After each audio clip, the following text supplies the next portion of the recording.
Hi guys, welcome to Mrs. O's chat room again today. Guys, I'm sure you guys can see the person sitting next to me.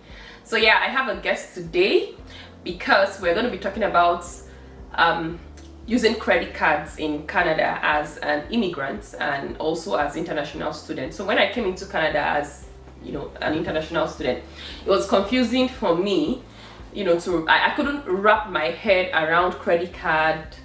Why do I need to use this? Now coming from Nigeria, we don't have credit cards there. We only have debit cards. So why would I be borrowing money from the bank and all of those things? So I was running away from it because I don't want the police to bundle me and throw me out of Canada. So but yeah, people started telling me about credit cards and the benefits and all of that. So guys, just be patient. Make sure you watch this video from the beginning to the end.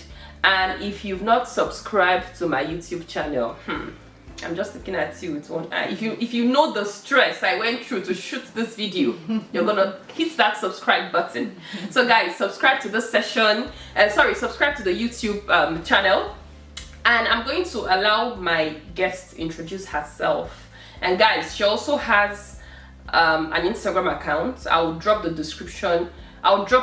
link in the description box. So guys, do well to follow her because there are a lot of things she's going to be teaching us on this channel.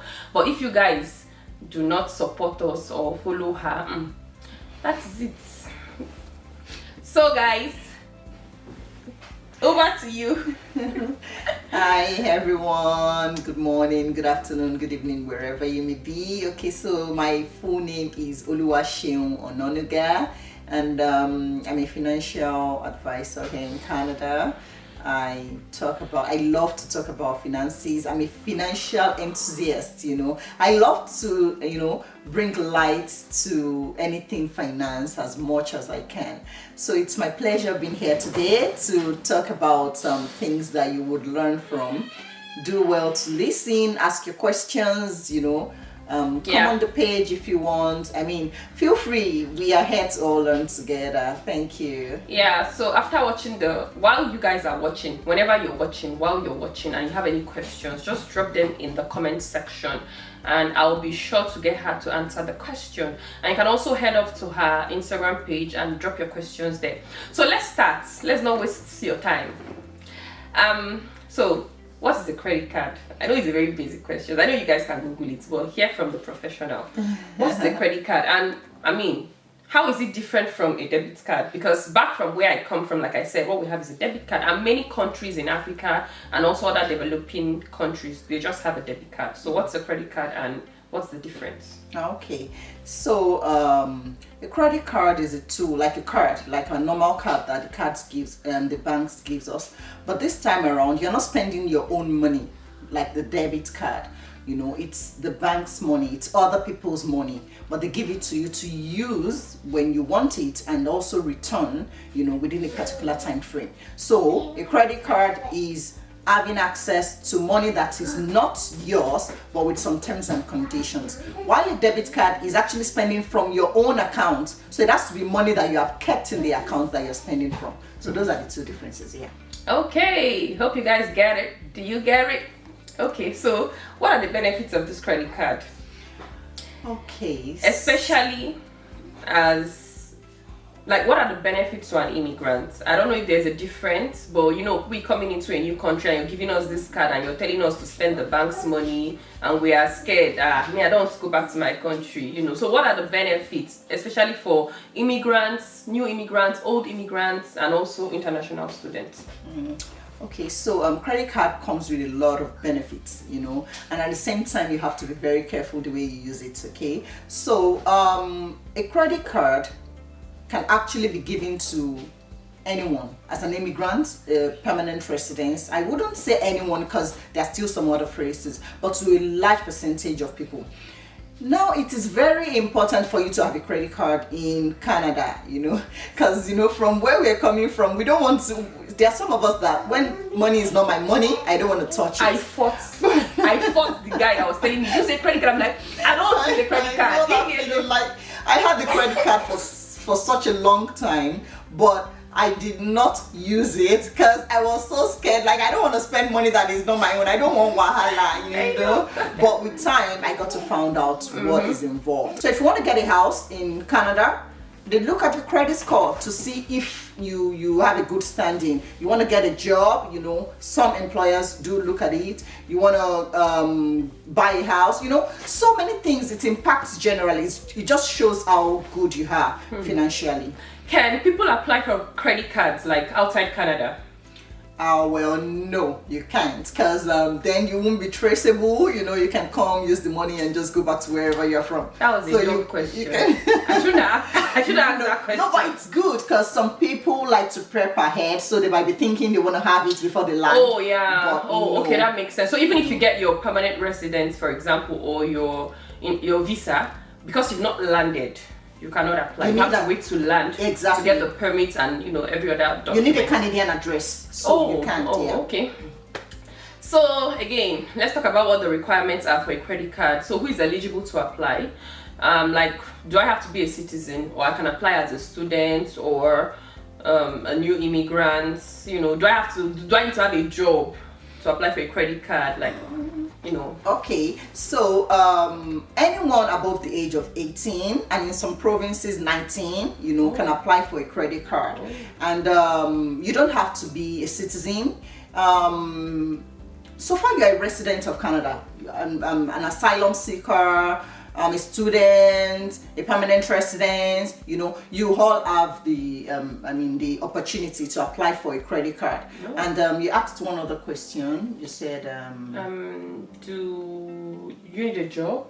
Oh, okay, yeah. So do you need a job? Well, you do not need a job to apply for a credit card. If you have a job, fantastic, you know, they will be more willing to give it to you. But when I came in, I did not have a job when I applied for it. The most important thing is maintaining a very good status. So no, you do not need a job. Go out there, apply for it. The only thing is the limit you would have would be reduced. You know, you won't have something so high because you don't have a job. But maintain that, and with time, you know, you really have something very high. So that was like the next question I would have asked her. Like, does your status in Canada play any role in your credit card, you know, limit or issuance of the credit card? Because when I came in, I think I just got a credit card that had 1,000, and I still maintain it. They've been sending me emails since saying, you've kept a good credit record, come and take 2,500. I say, thank you, I'm satisfied with my 1,000. Okay, so basically, yes, it plays a role. Not really your status that plays a role. It's all about your long standing in Canada. No, but like when I say your status, I mean like if you come in as a student, I think you get a credit limit that is lesser than someone that comes in as a PR. Yes, you will. But what I'm trying to say is, even in all of that, the number of years you have spent in Canada has a real good impact on your credit card and the limits that you will like if they have. Want to start to increase it. To increase it. So the more you stay, the more you can have on your credit card. And then talking about the 1,001, and they've been sending you letters.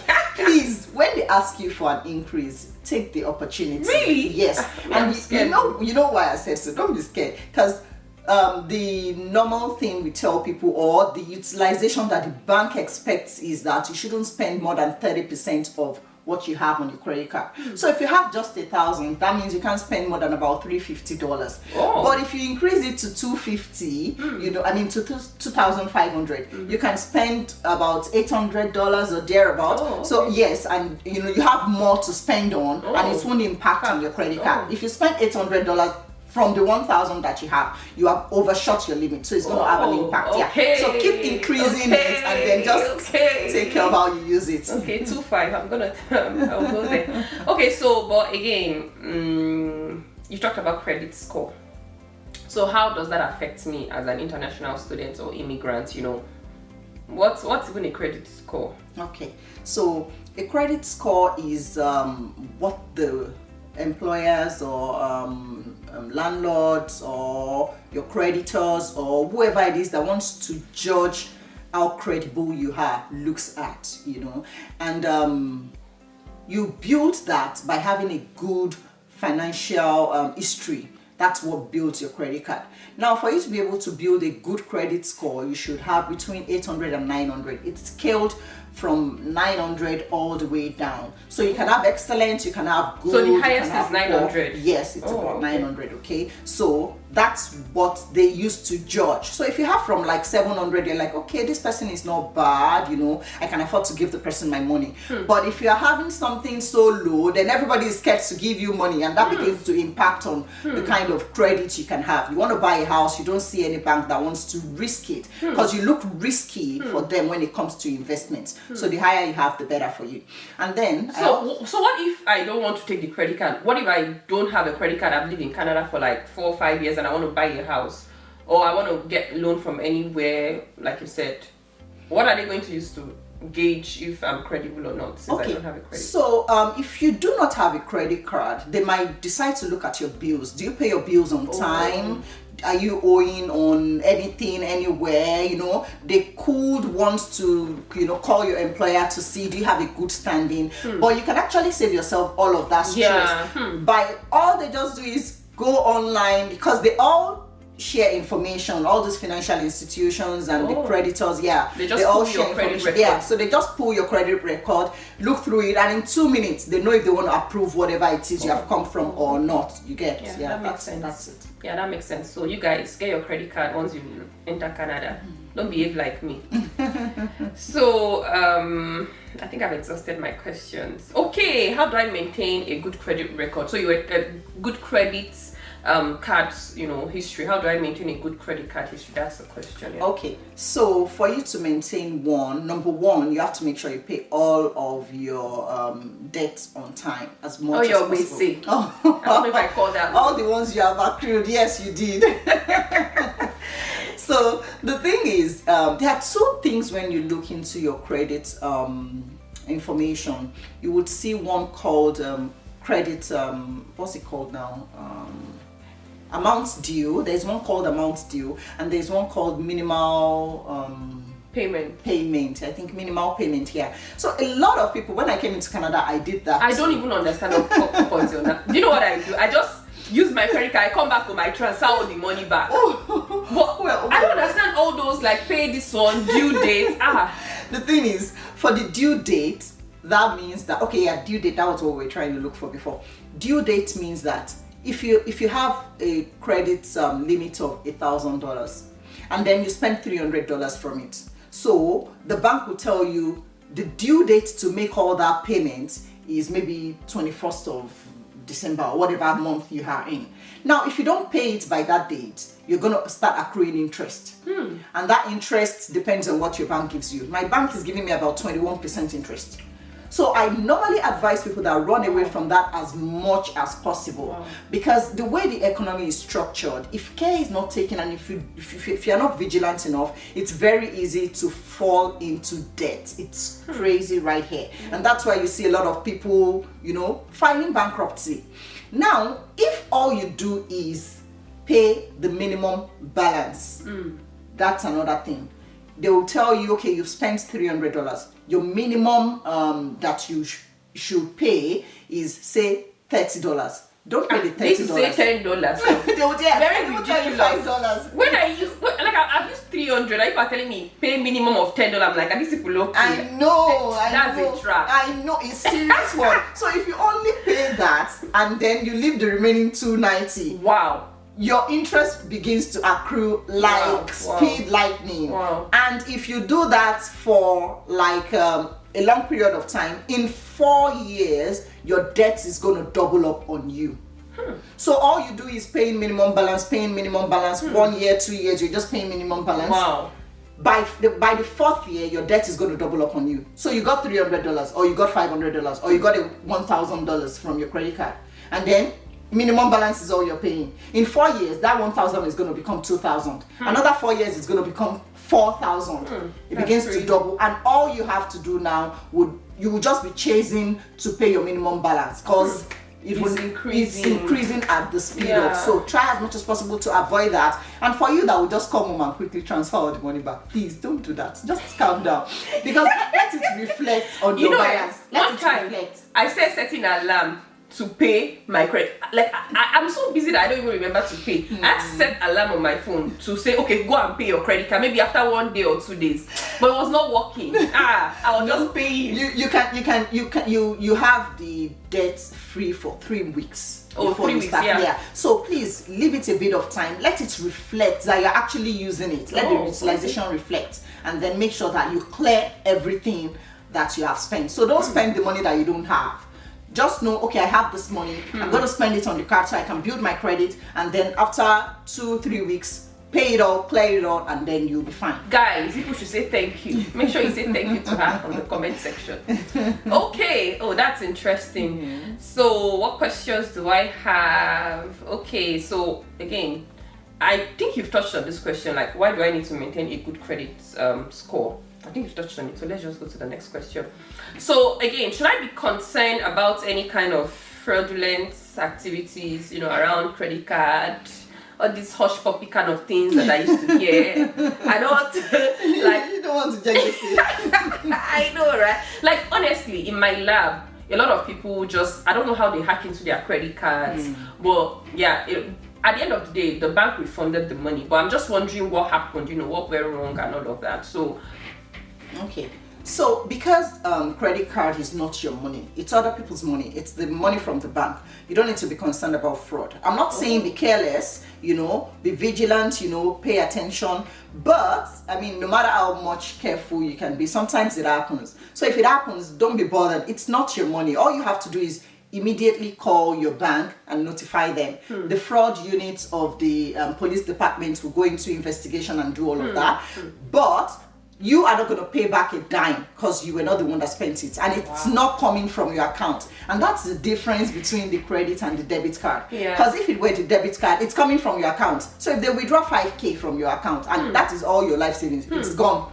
But if they withdraw it makes sense it now. from credit card, that's one of the reasons you should use a credit card. Even if they like, let them take 50K, 100K from credit card. Now. It's not your money. It's the bank's money. So the bank will go after the thief, and then they would refund you. That was what happened to this lady I'm telling you. They refunded, and I'm like, oh, this is nice. They refunded you money. I know that is in another country. So. I know, that's on you, right? Yeah. Oh, that's nice. Okay, so what kind of bank? Are there like specific kind of banks that offer credit card services to like all of this group of people, or is it all the banks? Well, to a very large extent, all the banks have people. You know what? The bankers actually love to borrow people money because that's where they make money. The money sitting down there doesn't, bring back stuff for them. So they are willing to really give you money. They are happy to, especially if you have a good credit score, rating. They're happy to give you money. So, I mean, to a very large extent, all of them give that services. Oh, fantastic. Me, when I came, I used RBC. Yeah. Everybody was telling me RBC is the best, blah blah blah. I said, let me go and use this RBC that is the best. Let me not go and try myself. But I enjoyed them, and that's what I keep using or have kept. I don't know how to say it in English, but I've been using, right? Yeah, that's what I've been using. And I just recommend them to anybody who is like a new immigrant and all of that. But I think in any of our episodes, we're going to like bring out all of the benefits. Because again, you have to be looking at the interest rates, which one offers you a good interest rate. Some people do all those cashbacks and all of that. And all that. One time I got almost $300 in cashback. Really? Yes, wow, you must have done a lot of spending. Yes, for my credit card. I think that was like, is it in the second year or third year? I can't remember. But yeah, we'll look at all the differences and then we'll try to know. You guys can comment which one you prefer. So again, can I have as much credit cards as possible? Like, what are there any implications? Can I have a credit card with RBC, TD Bank, Scotiabank? I know somebody that has a credit card in every bank. Really? Yes. What's she using them for? That's why I'm asking this question. Like, are there any implications, right? So why would someone want to do that? Well, basically, you do not have any implications. I mean, it's your call. You can use as many cards as you want, but it's not advisable, especially if you're a new immigrant. At least start with 1 or 2, and then make sure you maintain a good, healthy record. And then with time, you can apply for another, And the thing is, when you apply too much or too frequent, it eats on your credit score as well. It's going to reduce your credit score. So if you don't need it, why go for it? Because you have so much to keep up with. You don't want to start with that. True. That makes sense. That makes sense, guys. Don't go and get credit card in all the banks. So, are there any extra fees like service charge aside from the interest? Is there any other fees that those credit cards would that the bank will charge you for getting a credit card? Oh, okay. So basically, yeah, bankers, they're not charities, so they have ways of taking your money. They have ways, there are fees, there are transaction fees, there are annual fees, there are late payment fees, there are all kind of fees. So that's why you also have to keep a tab on your activities. See what money is being deducted. There was a time my husband, used up his card. I think he didn't pay up everything when he was meant to. So he paid about half, then half was remaining. And they were still removing the interest based on the previous, when he had already paid. So when he called them, the first lady that picked the call didn't know how to defend this, and he just dropped. And then he called again and said, look guys, I've paid this money this much, this down. I think your interest should reflect on what is left now. And they said, oh, okay, we are sorry, we're going to refund. So imagine if he didn't know about so if you don't keep it, I'm sure they've taken my money because I don't used to. Hey God, these people you have to keep it up. You have to. Nobody will do it. The one that I noticed was when I was going to do a transaction. So again, I've reached my limit and I was expecting the transaction to bounce back. They actually let the transaction go through. You went on and they charged me like an extra, was it 20 something or 40 something dollars? Yes. I showed them the Nigerian. They refunded me. But that's one thing with Canadian banks. Once you or Canadians generally, once you know you're right and you start, they're like, why? They know that it's easy for people to put them out there or for it to become a lawsuit. So they just generally respect themselves. They refunded me. So that's one of the things. And I warned them that any day my limit has reached, you people should decline the transaction. Because the thing is that I didn't know. If I knew, I would have moved money. And again, it's not that I don't have this money to, but I just get so carried away. Like I said, I used to set alarm, just put alarms and all of that to help me move money back. But again, guys, shine your eyes. So as I was saying, I wanted to hammer on a few points there for the fees. So keep a tab on what you're doing. Number two thing I wanted to say was I've forgotten this point I wanted to mention. There are a couple of points. Okay, so the first one, make sure you pay all of your money on time. Number two, get your reward, cash reward if you have it, take it back. Number three, even if you're going to be paying on the last day for that due date, make sure you do that before 5 p.m. Because once it's past 5 p.m., they're going to charge you that money. And don't do... So their close of work is 5 p.m. their close of work is 5 p.m. So make sure you do a transfer immediately. Because if you don't be thinking it's 12 midnight, actually. It's not. So it's 5. So you have to make sure you move that money so that it reflects immediately. Because if you do the long thing of transfer, it may take a day or two. So make sure, and they will still charge you that money, And then... I think it's just best people move the money like a day before, Yeah, that's even better, or a couple of days before. Yeah, that's better. Okay, so you said you forgot the other point. Yeah, I think one other point I would like to talk about is when you're getting your credit card, also read the terms and the conditions. Now, it's too much. I know. Just try. How are they speaking that in Yoruba?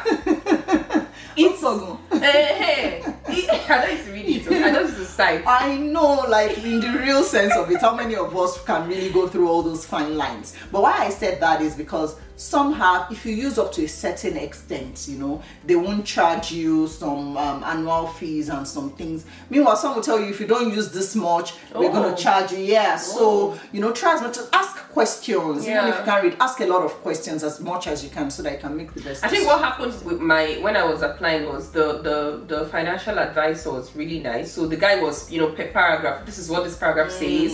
This is what this one says. So he just gave me the point, but. For me to say, except I'll go with my lawyer. All those do this and do that, all those clause and terms that they attach to the thing. But I think you guys are getting like the most of it from this session, and I think we've covered everything. Okay. Is there any other thing that you think you want to tell us that we've not talked about that would just help us? Like any final advice, to all the immigrants that will be watching this thing, new, old, international students, like what advice, what do you think we've not touched on regarding the use of credit cards? Okay, so basically we've touched almost everything, but when you're using credit card in Canada, use it with wisdom. You know, it can really impact a lot of things, a lot. You know, if you abuse your credit card and you don't build a scores and you know, do your due diligence, you down the line you could regret that. It's going to impact a lot on everything you want to do. Yeah, guys, she's from experience. I've experienced it here that, you know, abuse the credit card, and I'm like, this ordinary 1,000 these people gave me, don't use it against me. I know. But right now, guys, my credit card score is popping. Yeah. So that's one thing. If you keep an eye on it, if you keep a tab on it, you can increase it, you can maintain. Have an healthy credit card. Look here, if you have a very good healthy card history, you will even be the ones doing shakara with the banks. You know, they want to give you money because they know that you have a good credit standing. So you'll be like, no, you can negotiate your interest. I'm like, no, I'm sorry, I can't pay that kind of interest. They will sit you down, okay, tell us how much are you willing to pay, you know, and all that. So it really sets you on a good pedestal. For now, for later, you want to buy a house, you want to buy a car, you know, you need a good job. So employers really do that. If you cannot manage your money, they don't know how you will be able to manage the company's resources. So you won't get the job, you know. So it impacts on a lot of things, yeah. So guys, did you hear that? This is premium information.